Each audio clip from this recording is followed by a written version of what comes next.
जिसको भी बिठाएगा वही चोरी करने लग जाता है, जिसको जिम्मेदारी दिया है वही लूटेगा, तो ये तो ठीक बात नहीं ना। वहाँ सारा सिस्टम में अगर चोर बैठा हुआ है तो वो लोग तो चोरी करेगा, तो उसके ऊपर पे तो कार्रवाई तो करना पड़ेगा। सपना मैंने देखा है, लेकिन उसको सपना को तोड़ने के लिए सब लालच लुटेरे सब बैठे हुए हैं। मैं अकेला इसको काम कर रहा हूँ, काम करके लाने वाला एक आदमी, लूटने के लिए 1000 आदमी बैठा हुआ है। कि वहाँ का ऑफिसर जो मेजरमेंट करने वाला और कुछ लोकल लीडर वो कॉम्पेंसेशन खाने के लिए अपना जमीन को मिला करके अलाइनमेंट करके ले गया। मैंने बोल चुका है चीफ मिनिस्टर को भी, मैंने 2 बार इसके बारे में बात किया है। चीफ सेक्रेटरी को 2 बार हमने बोला है जल्दी करने दो। स्टेट गवर्नमेंट का पावर को हम मेरा हाथ से ले नहीं सकते। जल्दी जो भी करना है स्टेट गवर्नमेंट को करना है, स्टेट गवर्नमेंट फिर सेंटर को रिपोर्ट करना है कि अगर ये प्रोजेक्ट मर जाएगा तो फिर दोबारा ऐसा प्रोजेक्ट नहीं आएगा। ये दिमाग में रखना चाहिए। हमारा तो एक ही मकसद है, रास्ता बनना चाहिए। कौन कॉन्ट्रैक्टर बनता है, कौन ऐसे एजेंसी है, वो तो सेकेंडरी है। जहाँ पब्लिक वेलकम करेगा वो रास्ता बनेगा। जहाँ बनाने नहीं देगा, प्रोटेस्ट करेगा, एजेंसी को आने नहीं देगा, कॉन्ट्रैक्टर को काम करने नहीं देगा, धरना प्रोटेस्ट होगा, तो रास्ता नहीं बनेगा ना। अब 30%, 40%, 50% माइनस कम में टेंडर मारा है। सिर्फ टेंडर जीतने के लिए वो इतना कम रेट में मारेंगे तो काम कौन करेंगे वहाँ? कौन इतना पापी होगा जो एक ड्रीम प्रोजेक्ट अरुणाचल का highest biggest ever investment infrastructure को नहीं करने देगा? ऐसा सोचने वाला कोई पापी हो सकता है कि ये तो वो दुश्मन भी ऐसा नहीं करेगा।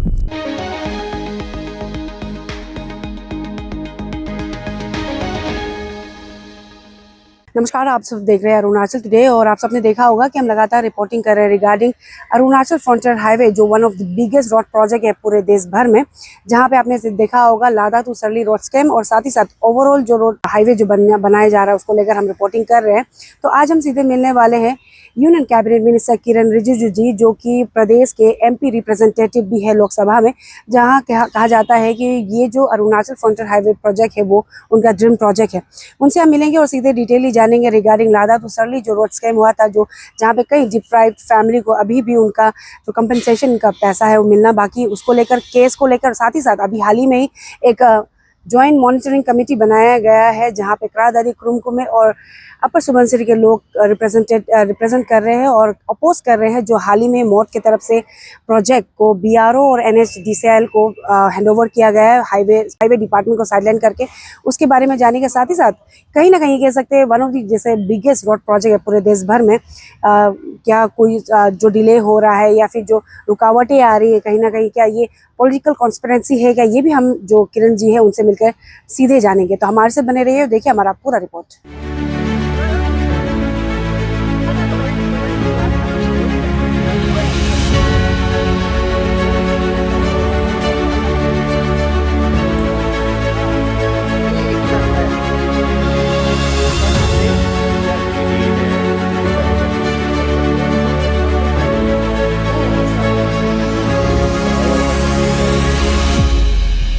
सर, सबसे पहले तो आपका स्वागत है अरुणाचल टुडे न्यूज़ चैनल में।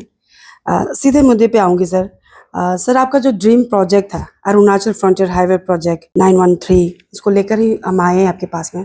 सर, आपने सुना होगा और आपने देखा भी होगा कि मोर्ट की तरफ से जो स्टेट गवर्नमेंट के जो PWD हाईवे डिपार्टमेंट है उसे साइडलाइन कर दिया गया है जो प्रोजेक्ट से, और BRO और NHDCIL को हैंडओवर कर दिया गया है।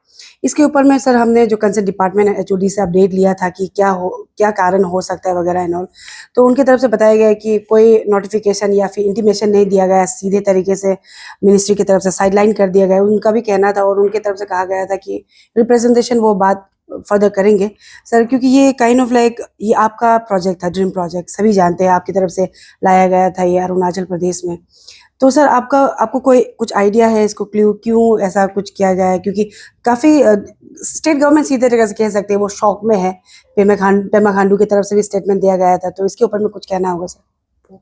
उसका तो मैंने अभी पूछताछ किया नहीं है, क्योंकि एग्जीक्यूशन तो कोई भी कर सकता है, एजेंसी जैसे सरकार चाहेगा। मैंने पूछा नहीं है, मुझे उस दिन बताया था कि ऐसे एजेंसी चेंज कर रहा है बोल के। हमारा तो एक ही मकसद है, रास्ता बनना चाहिए। इसलिए कौन कॉन्ट्रैक्टर बनता है, कौन ऐसे एजेंसी है, वो तो सेकेंडरी है। हमारा प्राइमरी काम है रास्ता बनाना और रास्ता के लिए जो सैंक्शन कराना था हमने करा दिया। अब एजेंसी अगर चेंज करना है तो क्या कारण है हम पूछ लेंगे। मुझे तो अभी बताया नहीं, क्योंकि ये तो हमारा स्टेट है मगर डिपार्टमेंट मेरा नहीं है, तो मैंने अभी पूछा नहीं है। सर, और ये डिसीजन को लेकर काफ़ी जो डिप्राइव फैमिली लैंड ओनर्स है उन लोग तो वेलकमिंग है, लेकिन कई ऐसे लोग भी है और ऑर्गेनाइजेशन फेयर लीडर्स भी, पब्लिक लीडर्स भी है जो अपोज कर रहे हैं, बेसिकली बीआरओ को अपोज कर रहे हैं कि उनका वर्क क्वालिटी जो डिले इन वर्क होता है इसको लेकर भी उनका कहना था। और कई प्रेस ब्रीफिंग्स है, इवन लाइक अभी एक जॉइंट इंटरिम कमेटी भी बनाया गया है उनकी तरफ से। ब्रीफिंग में भी कई बार आपको भी मेंशन किया गया, बीइंग यूनियन मिनिस्टर कम एमपी रिप्रेजेंटेटिव है तो बीआरओ को नहीं देना, किसी कोई भी कंपनी को दे दे लेकिन बीआरओ को नहीं देना है, बेसिकली जो वेस्टर्न पार्ट जहां बीआरओ को दिया गया है। इसके ऊपर में सर क्या कहना होगा सर? इसमें पब्लिक से हम लोग भी अपील करेंगे, क्योंकि पब्लिक को तो बीआरओ करो पीडब्ल्यूडी से क्या मतलब है, तो उनको रास्ता चाहिए ना। सर इसमें तो क्या कौन कर रहा है इससे क्या मतलब है? सर उनके तरफ, क्योंकि कई जैसे कुरुंकुमे करा दादी अपर सुबनसिरी से भी रिप्रेजेंटेटिव आए थे, प्रेस ब्रीफिंग दिया, उनकी तरफ से क्लियरली कहा गया है कि बीआरओ को वो करने नहीं देंगे, क्वालिटी वर्क नहीं होता है, काफ़ी करप्शन स्कैम होता है उनका कहना है। और अभी तो एक अब जैसे मैंने बताया कमेटी उन्होंने गठन किया है और उनकी तरफ से रिप्रेजेंटेशन भी रखा गया है। खास तौर पे आपको भी उनकी तरफ से रिक्वेस्ट किया गया था ड्यूरिंग प्रेस ब्रीफिंग कि नहीं देना चाहिए, कोई भी कंपनी को दे दे तो चल जाएगा, इस तरह की कहना था सर। ऐसा जबरदस्ती दबाव करके आप डेवलपमेंट नहीं रोक सकते ना, क्योंकि जहां पब्लिक वेलकम करेगा वो रास्ता बनेगा। जहां बनाने नहीं देगा, प्रोटेस्ट करेगा, एजेंसी को आने नहीं देगा, कॉन्ट्रैक्टर का काम करने नहीं देगा, धरना प्रोटेस्ट होगा, तो रास्ता नहीं बनेगा ना। इसलिए हमने शुरू से कहा, जब ये रोड सैंक्शन होने से पहले मैंने अपील किया। आप सबको तो मालूम होगा, ये ट्रांस अरुणाचल में भी, ये बीच अरुणाचल में सुबनसिरी और वेस्ट सियांग ये बेल्ट में 4 साल से ज़्यादा डिले एक्स्ट्रा हुआ है। वो इसलिए कि वो लैंड कॉम्पेंसेशन और जो स्टेट गवर्नमेंट का डिस्ट्रिक्ट एडमिनिस्ट्रेशन से जल्दी लैंड इनकम्बरेंस फ्री जो सर्टिफिकेट है वो दे नहीं पाए, इसलिए डिले हुआ। तो अब ये फ्रंटियर हाईवे को भी मैंने शुरू से कहा है कि इसमें पब्लिक कोऑपरेशन करना चाहिए, तो पब्लिक ही करने नहीं देगा तो डेमोक्रेसी है, हम बुलडोजर चला के जबरदस्ती तो नहीं कर सकते। अगर वो गांव के लोग, वहाँ के लोग रास्ता बनाने नहीं देना चाहता है तो हम तो कोई राजा तो है नहीं कि सबको हुक्म करके हटा देगा। तो जहाँ रास्ता करने नहीं देगा वहाँ रास्ता नहीं होगा, जहाँ पब्लिक कोऑपरेशन होगा वहाँ रास्ता होगा। इसलिए जहाँ जहाँ पब्लिक सपोर्ट होता है वहाँ रास्ता जल्दी बन जाता है। अब हर जगह यूनियन और एसोसिएशन करके अगर रास्ता ब्लॉक करेगा तो फिर नुकसान तो पब्लिक का है ना। मैंने शुरू में कहा, 2019 में भी मैंने कहा था, जब ये फ्रंटियर हाईवे का फाइनल शेप हो रहा था, तभी मैंने मीटिंग में भी बोला है, हम लोगों ने पहले से देखा है कि इतना बड़ा प्रोजेक्ट को पब्लिक का कोऑपरेशन चाहिए, नहीं तो प्रोजेक्ट मर जाएगा। क्योंकि आजकल हमने देखा है कि हर आदमी अपना बात बोल देता है, वो क्या बोल रहा है खुद को भी समझ में नहीं आता है। हम जब ये शुरुआत किया था 2014 में, मेरा सपना था कि अरुणाचल का जो हायर रीजन में एक अच्छा रास्ता बनना चाहिए। आसाम से जब अरुणाचल जाता है तो जो बॉर्डर एरिया है वहाँ तो जल्दी रास्ता बन सकता है। डिस्ट्रिक्ट हेडक्वार्टर में हम लोगों ने डबल लेन रास्ता बना दिया, मेन बॉर्डर एरिया में भी रास्ता पहुँचा दिया। लेकिन अपर बेल्ट में हम लोग एक हॉरिजॉन्टल रास्ता बनाने के लिए, ये मेरा दिमाग में आया है। फिर प्राइम मिनिस्टर नरेंद्र मोदी जी का आशीर्वाद से ये हुआ।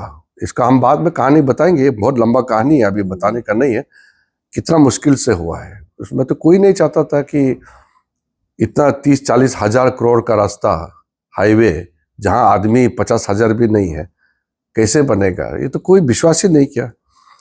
लेकिन हमने अपने आप पर भरोसा रखा और प्राइम मिनिस्टर मोदी जी का आशीर्वाद से इसको फाइनली हम लोग ने शुरू किया। गवर्नमेंट का एजेंसी लोग भी नहीं चाहता था कि इतना हजारों करोड़ जो है बिना रेवेन्यू का नुकसान हो, लेकिन हमने अरुणाचल के लिए लगा रहा और विशेष करके प्राइम मिनिस्टर का ही इसमें आशीर्वाद है, अदरवाइज इतना बड़ा स्कीम एक स्टेट को मिलेगा नहीं। और ये इंडिया का हिस्ट्री का सबसे बड़ा प्रोजेक्ट है, लेकिन वन ऑफ द बिगेस्ट नहीं, यही बिगेस्ट प्रोजेक्ट है, इससे बड़ा हाईवे का वो नहीं होता है। तो मैंने शुरू में दो बात कहा था, एक तो हाईवे, इतना बड़ा एरिया में हाईवे का प्रावधान 100 साल में भी नहीं आएगा, तो हम जो कर रहा है तो उसमें समर्थन चाहिए। दूसरा तो सब इसमें जो जमीन है उसको आप वॉलंटरीली सब लोग सपोर्ट करना चाहिए। सबने कहा कि बॉर्डर एरिया में रास्ता चाहिए, जमीन का क्यों पैसा लेना है, लेकिन जब इसको नेशनल हाईवे डिक्लेयर किया तो कॉम्पेंसेशन भी हम लोग ने दिया है। तो कॉम्पेंसेशन में भी फिर अरुणाचल में तो ज़्यादातर तो हमने देखा है, वो जब कोई प्रोजेक्ट आता है तो उसमें ही वो लोग पैसा खाने का धंधा शुरू कर देता है। तो आप लोग इसको लद्दाख सरली बोलते रहता है, इसको एक एरिया में कॉन्फाइन नहीं रखना है ना। मैंने भी सुना है कि लद्दाख सरली प्रॉब्लम हुआ है, तो वो पूरा स्ट्रेच में कहाँ कहाँ प्रॉब्लम हुआ है, एक स्ट्रेच को लेकर, क्योंकि वहाँ प्रोटेस्ट हुआ है इसलिए वहाँ का नाम लेते रहता है। ये लद्दाख सरली का विषय नहीं है, ये 1800 किलोमीटर का डिस्टेंस है, तो घपला एक जगह थोड़ी हुआ होगा। जहां भी हुआ एक साथ बोलना चाहिए ना, एक जगह को नाम लेकर के बोलते रहता है, ये तो ठीक नहीं है।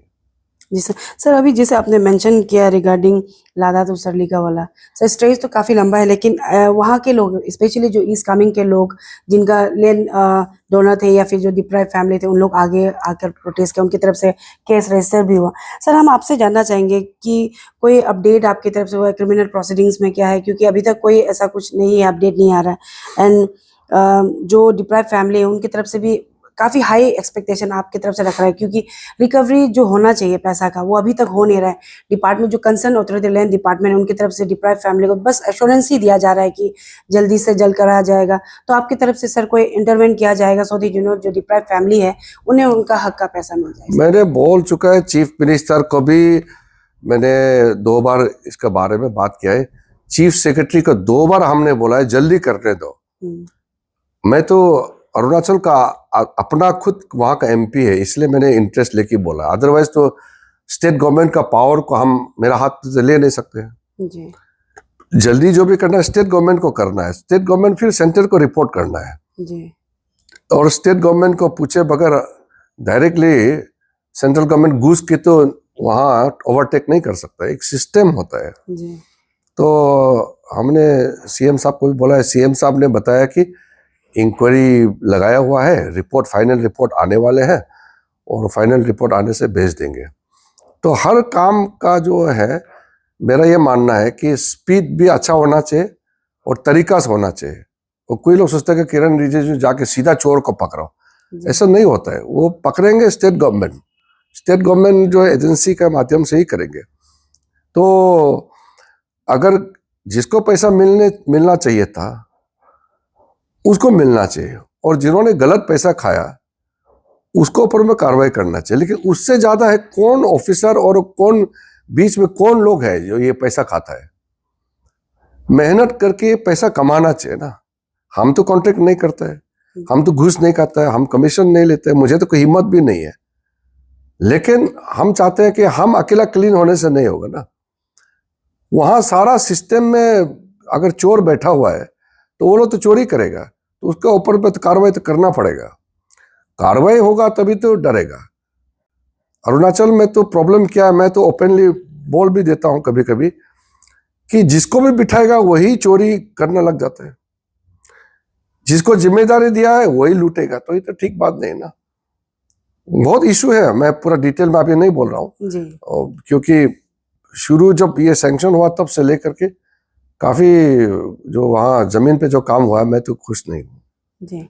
और सर अभी क्योंकि बीआरओ और एनएचडीएसएल को दोनों को काम दे दिया एंड सर सब कॉन्ट्रैक्ट्स ऑब्वियसली होंगे वहाँ पे काम होगा, तो sir you being a representative, क्योंकि वेस्टर्न जो आप एमपी भी है, तो सर वहाँ पे स्पीडी एंड क्वालिटी वर्क होने के लिए सर आपकी तरफ से किस तरीके से मॉनिटर या विजिलेंस करेंगे, आपने कुछ सोच के रखा? क्योंकि ऑलरेडी सर स्कैम हुआ है नो डाउट, इसीलिए काफी लोगों को अभी स्कैम तो हो गया, लेकिन आपने सही पकड़ा, स्कैम के बाद और जो मेरा पास सामने में बात आ रहा है ये तो ठीक नहीं है जी सर। अब 30%, 40%, 50% माइनस कम में टेंडर मारा है, सिर्फ टेंडर जीतने के लिए वो इतना कम रेट में मारेंगे तो काम कौन करेंगे वहां।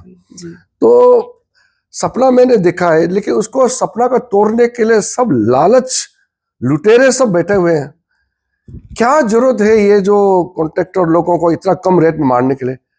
काम नहीं मिलता तो नहीं मिलता है, मगर क्वालिटी तो करना पड़ेगा ना, अगर मिलेगा तो। जी। मेरा तो अभी एकदम मेरा दिमाग भी ये सोच सोच के बड़ा टेंशन हो जाता है कि कब सुधरेगा लोग।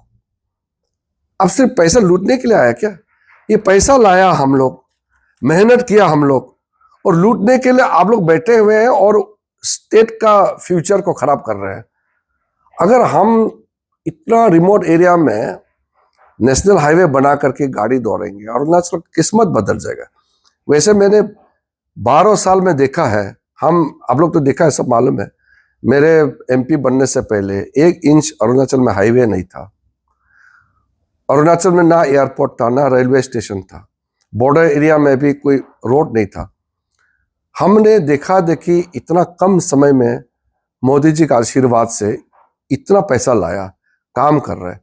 इसमें से 50% काम जो है कॉन्ट्रैक्टर और जो लोकल प्रॉब्लम्स और बाकी चीज की वजह से डिले हो जाता है। लेकिन डिले होने से भी चलो काम अगर हो भी जाता है तो हम शांति होता है। लेकिन जो फ्रंटियर हाईवे तो एक बहुत ही बड़ा प्रोजेक्ट है। ये कोई 1000 करोड़ 2000 करोड़ का तो है ही नहीं, इतना बड़ा प्रोजेक्ट है। तो इसमें जो मैंने देखा है, जो लोग आदत खराब है वो तो है ही लूटने के लिए, और बीच से जो कोई लेना देना नहीं वो भी आ जाता है डिस्टर्ब करने के लिए प्रोजेक्ट को। तो ऐसा होने से तो प्रोजेक्ट मर जाएगा, तो हम भी कल को हट जाएंगे। तो मैं आपको गारंटी के साथ बोलता हूं कि मोदी जी नहीं रहेगा, हम अगर इस प्रोजेक्ट में हाथ नहीं डालेगा, जोड़ नहीं करेगा, ये प्रोजेक्ट मर जाएगा। तो क्या होगा? आदमी लोग इतना भी सोचता नहीं है कि अगर ये प्रोजेक्ट मर जाएगा तो फिर दोबारा ऐसा प्रोजेक्ट नहीं आएगा। ये दिमाग में रखना चाहिए। जी सर, मैं पूछने वाली थी वो चीज़ को भी, लेकिन आपने ऑलरेडी बता दिया सर। और एक बड़ा सवाल रहेगा रिगार्डिंग इसको लेकर कि आपने बोला कि डिले को लेकर हमने देखा एज अ जर्नलिस्ट कि काफ़ी अश्योरेंस स्टेट गवर्नमेंट की तरफ से दिया जाता है, काफ़ी प्रोजेक्ट्स को टाइम दिया जाता है, लेकिन कभी भी मोस्ट ऑफ द प्रोजेक्ट्स जो भी थोड़ा बहुत बड़ा होता है वो कभी भी टाइम पे नहीं होता है। डू यू थिंक जो आपका जो प्रोजेक्ट है, जो ड्रीम प्रोजेक्ट 2027 to 28 का था टारगेट सर, अभी उस पर भी चल रहा है, तो इसमें क्या सर पॉलिटिकली कुछ कॉन्स्पिरेसी हो सकता है या फिर जो है वो वैसा ही चलेगा सर? क्या लगता है इसको लेकर? नहीं, मैं तो इधर उधर तो ज़्यादा नहीं सोचता हूँ जी। मैं जैसे आपको जो शुरू में बताया उसमें मैं थोड़ा जोड़ते हुए आपका बात को जवाब देता हूँ। फ्रंटियर हाईवे का जो finally cabinet committee on security ने ये क्लियर किया, फिर हमारा cabinet committee on economic affairs ने अप्रूव किया, उससे पहले तो इसका कहानी लंबा है। जी। क्योंकि ये जो है शुरू में जब ये प्रोजेक्ट नहीं हो रहा था, 2 कारण से। एक तो 1800 जो किलोमीटर अरुणाचल का बॉर्डर एरिया है, वहाँ पॉपुलेशन नहीं है, वहाँ नॉर्मल रोड देने से हो जाएगा, नेशनल हाईवे का जरूरत नहीं। क्योंकि नेशनल हाईवे में लाखों गाड़ी दौड़ना पड़ता है, तभी तो नेशनल हाईवे देता है। तो वहाँ जस्टिफाई नहीं हो रहा था। दूसरा तो आदमी ही नहीं है। तीसरा तो इसका काम का पैसा इतना 1000 करोड़ है, तो इतना इंडिया तो इतना तो आबाद अभी देश नहीं हुआ। मोदी जी के समय में अभी $4 ट्रिलियन इकोनॉमी हुआ है। हम एक थोड़ा सा गरीब देश है, तो उस हिसाब से इतना पैसा नहीं होगा, ये ऑफिसर लोग का मानना था। लेकिन हम लोगों ने जबरदस्ती पुश किया और प्राइम मिनिस्टर ने इसको अप्रूव कराया। लेकिन जब ये अप्रूव किया, हम लोग यहाँ सैंक्शन हो ही रहा था, तब तो वहां जमीन में तो बदमाशी तो शुरू हो चुका था। अलाइनमेंट भी बहुत गड़बड़ किया है। जो हमने ओरिजिनल अलाइनमेंट अरुणाचल के इंजीनियरों को बुला के जो हमने अलाइनमेंट जो बनाया था, कई जगह में अलाइनमेंट भी चेंज कर दिया। वो इसलिए चेंज किया कि वहां को ऑफिसर जो मेजरमेंट करने वाला और कुछ लोकल लीडर वो कॉम्पेंसेशन खाने के लिए अपना जमीन को मिला करके अलाइनमेंट करके ले गया, जो मेरा ओरिजिनल प्लान में भी काफी इधर उधर हुआ है। लेकिन मैंने सोचा कि अभी हम पूरा रीअलाइनमेंट करेगा तो प्रोजेक्ट ही फिर कम से कम फिर 10 साल लग जाएगा और एक्स्ट्रा टाइम लग जाएगा, डिले होगा। इसलिए मैंने 10-12 किलोमीटर का इधर उधर अलाइनमेंट जो बदमाशी किया है, उसको भी हमने बड़ा दिल सोच के माफ कर दिया ताकि प्रोजेक्ट डिले ना हो। लेकिन मुझे इतना खराब लगता है, कभी कभी शर्म भी आता है कि मेहनत करने वाला हम यहाँ बैठा हुआ है, हमारा छोटा स्टेट है, 2 ही MP लोकसभा का है, मैं अकेला इसको काम कर रहा हूँ, काम करके लाने वाला एक आदमी, लूटने के लिए 1000 आदमी बैठा हुआ है। कम से कम थोड़ा तो ख्याल रखता होता कि कितना मेहनत से और कितना हमने ताकत लगाया होगा कि ये प्रोजेक्ट लाने में।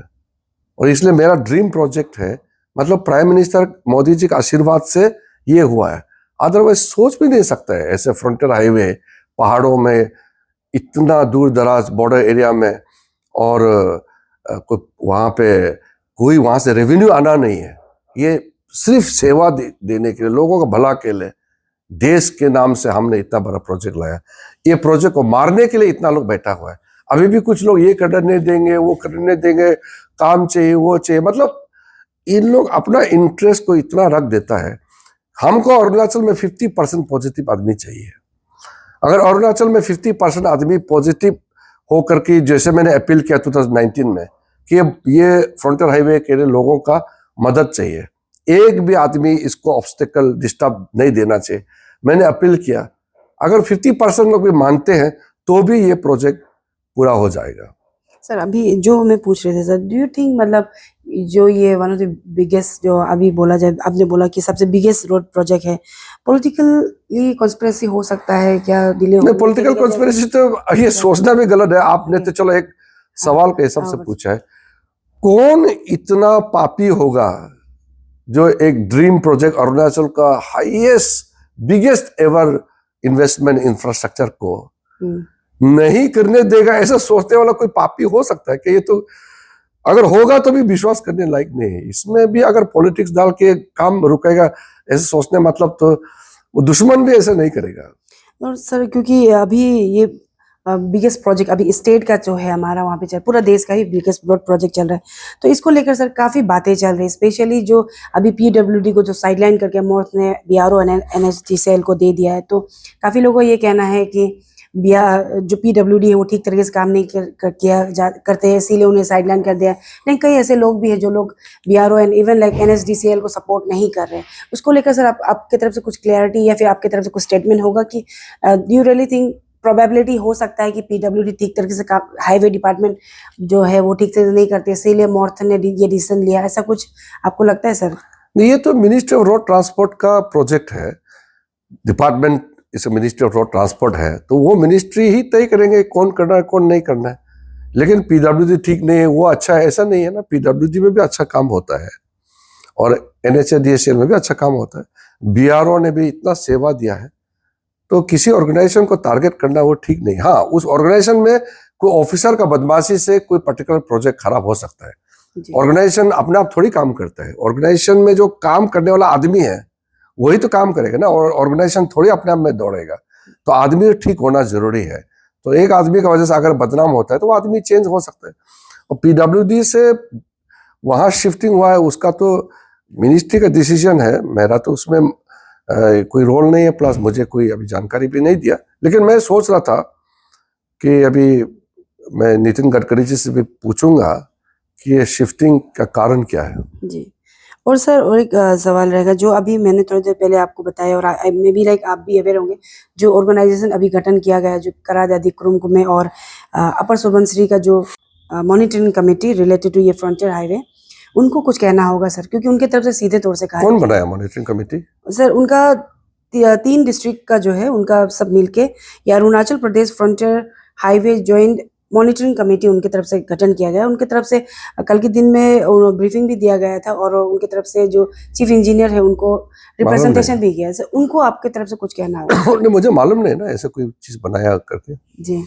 और सर लास्टली, जितने भी डिप्राइव फैमिली, स्पेशली जो अभी हाईलाइट में भी आए हैं, जो ईस्ट कामिंग के, जिसका कंपनसेशन को लेकर रिकवरी मनी अभी तक नहीं मिला है, उनके तरफ से भी काफ़ी बार हमें कहा गया है कि आपसे ये बात रखें। तो आपकी तरफ से कुछ एश्योरेंस या फिर आप कुछ मैसेज देना चाहेंगे जो लोग डिप्राइव फैमिली एक्चुअली जो डिप्राइव्ड हुए हैं ये फ्रंट? नहीं, सबसे पहले मैं आपको क्लियर करना चाहता हूँ। सबसे पहले तो इसमें हमारे एरिया में रोड आ रहा है तो उसमें डिप्राइव का बात ही नहीं है। रोड को ही वेलकम करना चाहिए। तो सब होता है ना, गांव वाला डिमांड करता है ना, मेरा गांव में रास्ता आना चाहिए। तो कोई रास्ता लाना है तो कोई पैसा मांगता है क्या? ये तो नेशनल हाईवे है बोल करके आपको पैसा दे रहा है। नहीं तो गांव में रास्ता बनता है तो कोई उसके लिए, जमीन के लिए थोड़ी ना पैसा मांगता है। लेकिन ये नेशनल हाईवे है, इसलिए स्कैम हुआ है, तभी तो लोग डिमांड कर रहे हैं। तो इसलिए सोच में बदलना चाहिए। आपका गांव में रास्ता आ रहा है, मतलब आपका गांव मतलब आपका एरिया में रास्ता आ रहा है तो वेलकम करना है। उसमें विक्टिम हो गया ये तो नहीं बोलना है। दूसरा, आपका जमीन को जहां गवर्नमेंट का रेट से मिलना चाहिए नेशनल हाईवे में नहीं मिला तो फिर वो तो बिल्कुल मिलना चाहिए। As per rule national highway में कंपेंसेशन का प्रोविजन है तो उसमें तो मिलना ही चाहिए। तो मैंने इसलिए शुरू में कहा ना कि अरुणाचल के बॉर्डर एरिया के लिए रास्ता बन रहा है, वो तो एक सपना है। ऊपर से कई लोग करोड़पति भी बन गया है। तो मैंने सुना अभी तो कोई लोग तो कंपेंसेशन का पैसा लेकर के गाड़ी खरीद लिया, एक दो लोग तो जुआ भी खेलता है बोल के सुना है। मैंने शुरू से बोला है, जिसने जिंदगी में अगर 50,000 रुपया नहीं देखा, सडनली अगर 2 करोड़ 5 करोड़ 10 करोड़ आ जाता है तो थोड़ा नर्वस तो होगा। लेकिन मैं तो भगवान नहीं हूं, मैं एक इंसान हूं। लेकिन मेरा वजह से अगर इतना आपको मदद मिल रहा है, लेकिन वो पैसा को बर्बाद मत करो, नशे मत करो। आप पूरा एकदम पैसा का खेल में आप पागल नहीं हो जाना है कि गाड़ी खरीदेगा, घर खरीदेगा और एकदम आप एंजॉय करेगा, ऐसा नहीं करना है। हम तो अच्छा इंटेंशन से ये प्रोजेक्ट लाया है, इसमें जिंदगी बदल जाएगा। लेकिन साथ साथ में अगर लोग करोड़पति भी बन गया लैंड का वजह से, लैंड कंपेंसेशन मिला है, तो पैसा को तो भविष्य के लिए आपको इन्वेस्टमेंट करना चाहिए, आपका घर बार संभालने में काम आना चाहिए।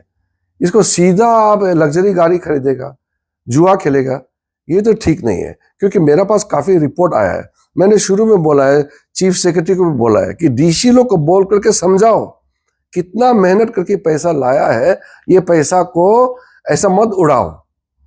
तो ये सब चीज तो मुझे चिंता लगता है जब मुझे सुनाई मिलता है कि मिसयूज होता है। लेकिन जहां पब्लिक सपोर्ट होगा रास्ता बनेगा, और जहां ग्रुप बना करके डिस्टर्ब कर दिया तो हम चाहने से भी वहां रास्ता नहीं बन पाएगा। क्योंकि पब्लिक डिस्टर्ब करेगा या कोई ग्रुप ऑर्गेनाइजेशन बना के डिस्टर्ब करेगा, फिर उस एरिया में डेवलपमेंट नहीं आ सकता है। क्योंकि डेवलपमेंट वहीं आएगा जहां शांति है, जहां सपोर्ट मिलेगा।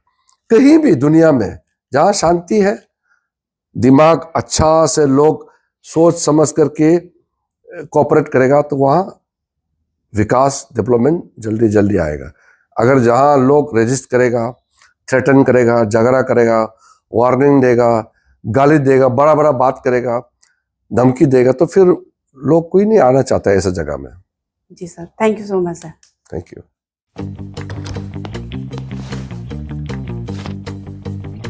Eats, the fastest online food delivery service of Arunachal.